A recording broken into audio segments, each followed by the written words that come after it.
Welcome to Ask Me with me, then me. Brilliant.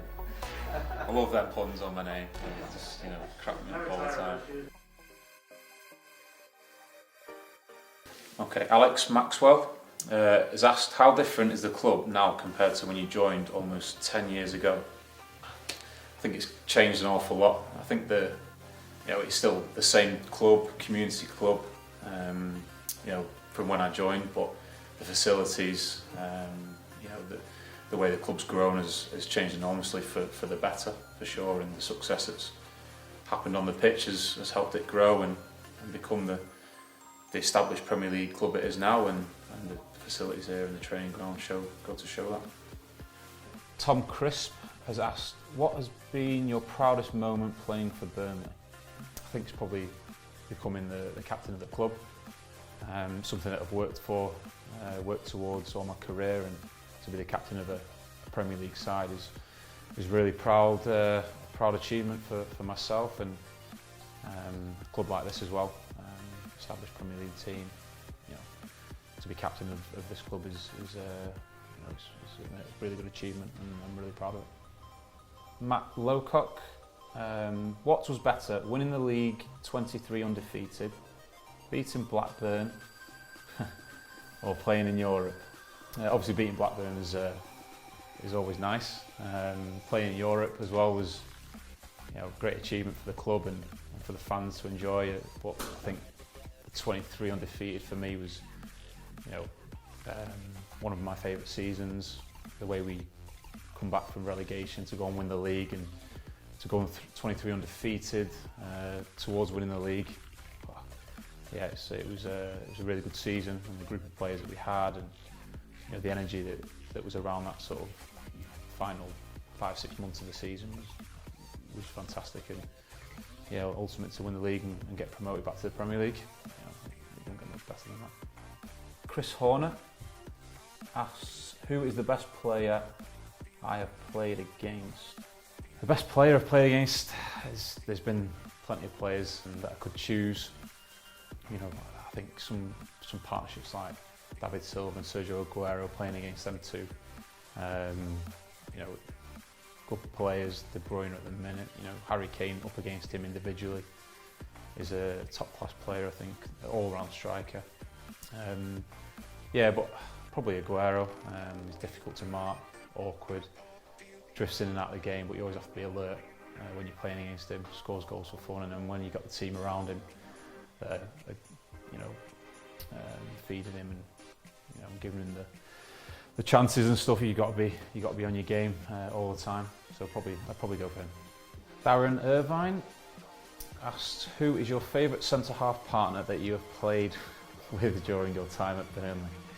Well, I've only really played with two, which is Keno and Tarky. So I'm not going to choose between them two, because they both did really well beside me, and I've got a lot of respect for them both, and really enjoyed playing with them both. Longy, obviously, but I've not really played with Longy, to be honest, that much throughout our time here.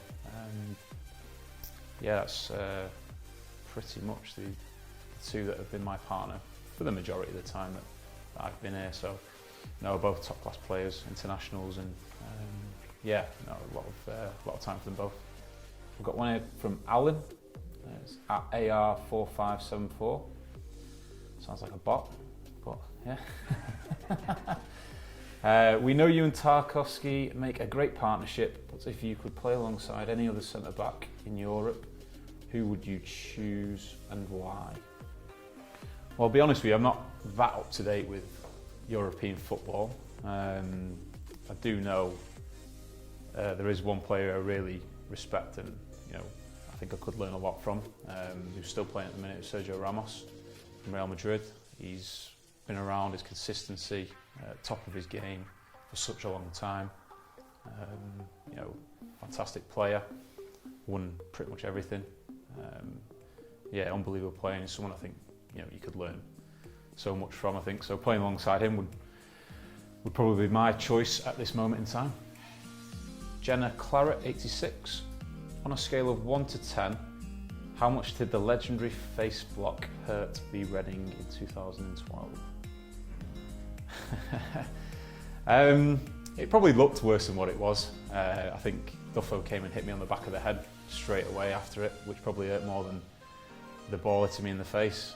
But no, it's something that keeps coming up and more now, and yeah, it was just an instinct and reaction to do that, and yeah, it was just one of them things. Yeah, I wouldn't hesitate if I had to do it again, that's for sure. I mean, yeah, I'd do anything to keep that ball out of the net, to be honest with you. Charlotte Rigby, which is your favourite chant song sung by the Burnley fans? I'm not 100% sure which is my favourite, to be honest with you. I like the No Nay Never and the 23 Undefeated, to be honest with you. They're quite good at the time. But no, it's always nice hearing new songs and hearing songs about the players, and yeah, if we can get some good ones being chanted when the fans come back, that'd be great. Use this lockdown to create some new ones. That'll be fantastic, and we can come back and we can sing them all together. From Michael, at BFC Michael, he's asked, what's your favourite song to listen to in the changing room? I don't get many look-ins with the songs in the changing room, to be honest with you. It's not my domain, and I think, but after the game, to be fair, after the game we put on some good tunes. We've had the Libertines on, which has been sort of a song we played after wins, you know, in the run in the 23 Undefeated, where that was our sort of song to sing along to after the game, and yeah, that's probably the main one that I remember and liked. But yeah, we have Rolling, I don't know, Rolling on the River. That's another one that we play after games when we were in. That's more recently that we've been started doing that. So I'll probably say some of them songs. The sing-along songs after the game are my favourite. What's the best gig you've been to? Steve Fenwick has asked that. Off the top of my head, I can't really choose, but I've been to various gigs. I've been to Oasis at Eaton Park, which was a fantastic gig, supported by Kasabian. I enjoy going to watch Cactus and Bottlemen. Another one might be controversial, Coldplay live. You know, I think they're putting a really good show. Yeah, I've been to a number of gigs when I was younger. The Killers, when they were first on the scene, I was at the front row and watching them at the arena. So that's another one. But yeah, it's difficult to choose. I've got some venues in Manchester, Castlefield Bowl, the Apollo, Albert Hall that I enjoy going to.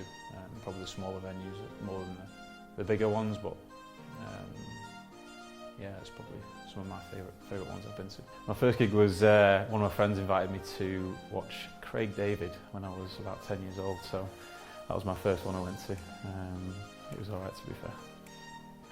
Alex Harris has asked me, what hair product do you use? The hair product doesn't obviously work, because when I watch back on the TV it's always a mess, but I've started using muck. It's like some hard wax. To be fair, Tarky put me onto it, so yeah, I've started using that, and yeah, it seems to work. But not gonna lie, it's not my first concern when I'm out on the pitch. Yeah, I think the picture against Palace summed up my hairstyle. I think, you know, when I scored the goal, and it's just a standard lockdown haircut.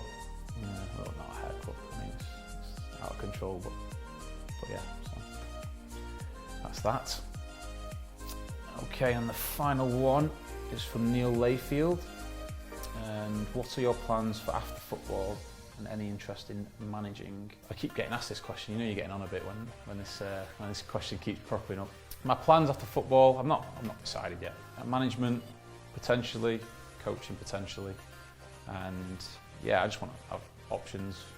Being able to do something I enjoy. I've still got a number of years. My first main aim is to play as long as possible, and then we'll see from there. But obviously I need to figure out what I want to do and just get as many options as I can. And yeah, but hopefully it's a long way off. Thanks everyone for sending your questions. I hope to see everyone at Turf Moor very soon.